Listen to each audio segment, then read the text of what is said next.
जय श्री राधे। पूज्य श्री सद्गुरुदेव भगवान के चरणों में प्रणाम। आज पूज्य श्री डोंगरे जी महाराज भागवत नवनीत पुस्तक में कहते हैं कि नैमिषारण्य में ऋषि ब्रह्म सत्र करते हैं। वहाँ सूत जी आए हैं। सभी ने सूत जी का सम्मान किया है। शौनक मुनि ने सूत जी से प्रश्न किया है, कल्याण किसको कहते हैं? श्रेय का स्वरूप समझाओ। वेदों में दो शब्द आते हैं, प्रिय और श्रेय। तो थोड़े जीवों को प्रिय लगता है, थोड़े समय प्रिय होता है, फिर जिसमें अरुचि होती है। जो थोड़े जीवों को प्रिय लगता है, थोड़े समय प्रिय होता है, फिर जिसमें अरुचि होती है, उसका नाम प्रिय है। जो सबको प्रिय है, जो सर्वकाल प्रिय है। किसी को भी जिसमें अरुचि नहीं है, उसी का नाम श्रेय है। आनंदमय परमात्मा श्री कृष्ण श्रेय स्वरूप हैं। आनंद सभी को चाहिए, सर्वकाल चाहिए। आनंद में किसी की अरुचि नहीं होती है। जो सबको प्रिय है, जो सर्वकाल प्रिय है, वही श्रेय है। जो थोड़े जीवों को प्रिय है, थोड़े समय प्रिय लगता है, फिर जिसमें अरुचि होती है, वह प्रिय है। ऋषियों ने प्रश्न किया है, श्रेय का स्वरूप क्या है? कल्याण किसको कहते हैं? आजकल तो बहुत से लोग ऐसा समझते हैं कि 5-10 लाख रुपए मिल जाए तो कल्याण हो जाए। पैसा मिलने से कल्याण होता है। पैसा से सुख मिलता है, पैसा से दुख की समाप्ति नहीं होती है। श्रीमान लोग सुख भोगते हैं, ठीक है, उनसे पूछो शांति है? सुख भोगने से दुख की समाप्ति कभी नहीं होती है। सुख के पीछे ही दुख खड़ा है। सभी को आनंद प्राप्त करने की इच्छा है। श्रेय स्वरूप श्री कृष्ण है। आनंद सभी को चाहिए, सर्वकाल चाहिए। ऋषियों ने पूछा है, कल्याण का स्वरूप समझाओ। कल्याण प्राप्ति का सरल साधन बताओ। कलयुग के लोग बहुत दुर्बल हैं। यह जीव ऐसा है कि अल्प शक्ति होने पर भी वह शक्ति का विनाश बहुत करता है। शक्ति का विनाश करने से वह अति दुर्बल है। साधन सरल हो तभी कलयुग का मानव भक्ति कर सकता है। साधन कठिन हो तो कोई भक्ति करेगा नहीं। कलयुग का मानव दुर्बल है, मंद बुद्धि वाला है। व्यास जी ने हमारे लिए ऐसा लिखा है, मंद सुमंद मतयः मंद भाग्या। बहुत से लोग अपने को बड़ा बुद्धिमान समझते हैं, अकड़ में चलते हैं। व्यास जी ने लिखा है, कलयुग के लोग मंद बुद्धि वाले हैं। जो काम करने की बहुत ही ज़रूरत है वह नहीं करते, जो काम करने की ज़रूरत नहीं है वह करते हैं। प्रातः काल में 4 बजे उठकर भजन करने की बहुत ज़रूरत है। लोग यात्रा के लिए जाते हैं, लोग यज्ञ करते हैं, दान देते हैं, अच्छा है। अति उत्तम तो यह है कि घर में प्रातः 4 बजे उठकर भजन करो, ध्यान करो, जप करो। जो करने की बहुत ज़रूरत है, मानव वह नहीं करता है। बहुत से लोग ऐसे होते हैं जिन्हें प्रातः काल में जब ठंडी हवा छूटती है तब उनको गादी में मज़ा आता है।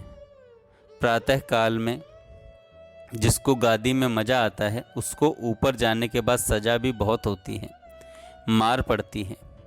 कलयुग का मानव मंद बुद्धि वाला है।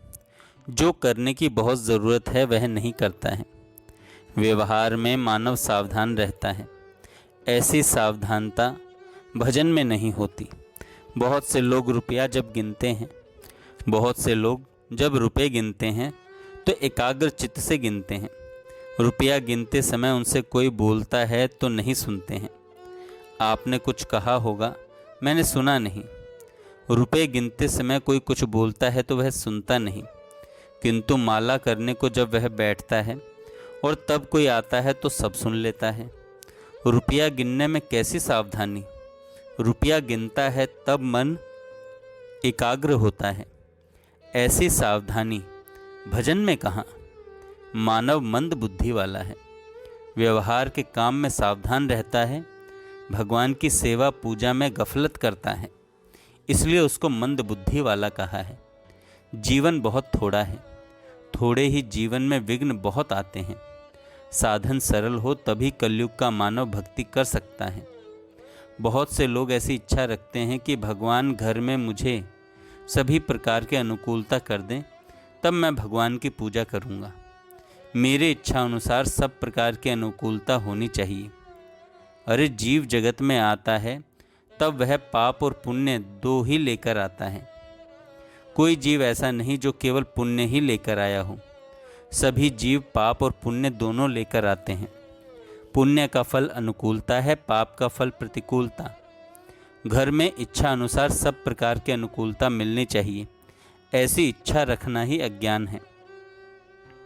सब प्रकार की अनुकूलता किसी को मिली नहीं है। कदाचित मिले भी तो वह भक्ति नहीं करता है। जिसको घर में सब प्रकार का सुख मिलता है वह गाफिल हो जाता है, वह सावधान नहीं रहता, वह आराम बहुत करता है, वह बहुत घूमता है। जीवन में थोड़ी सी प्रतिकूलता होनी ही चाहिए। मानव मंद बुद्धि वाला है, इसलिए ऐसी अपेक्षा रखता है कि मुझे सब प्रकार के सुख मिलें, अनुकूलता मिले, सब प्रकार के सुख मिले, अनुकूलता मिले। आगे पूज्य श्री डोंगरे जी महाराज कहते हैं, कई लोग शंका करते हैं कि जीव ईश्वर का अंश है तो ईश्वर से अलग क्यों हुआ है, कब से अलग हुआ है। यह प्रश्न थोड़ा ऐसा है कि भगवान समझाते हैं तभी बुद्धि कबूल करती है।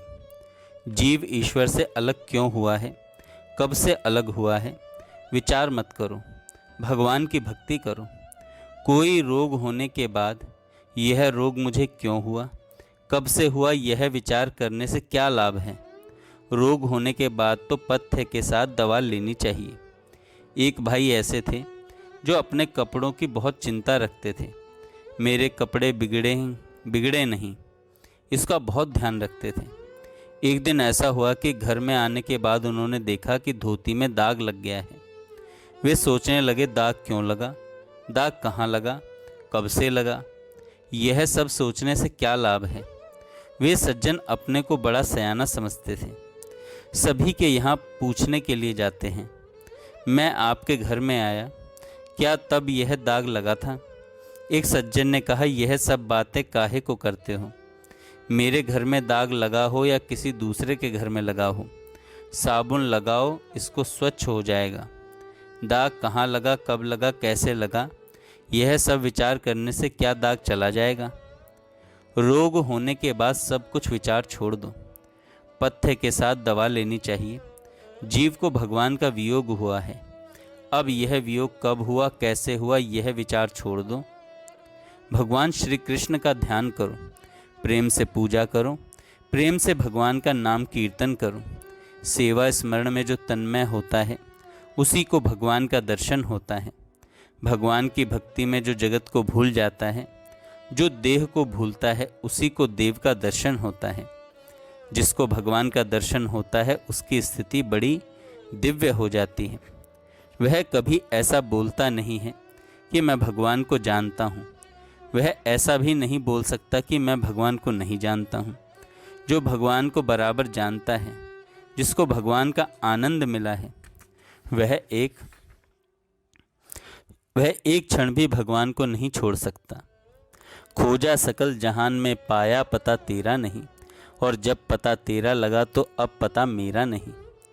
एक भक्त भगवान को कहते हैं, बहुत दिन से आपके पीछे मैं पड़ा था, आपकी सतत भक्ति करता था, आपका दर्शन नहीं होता था।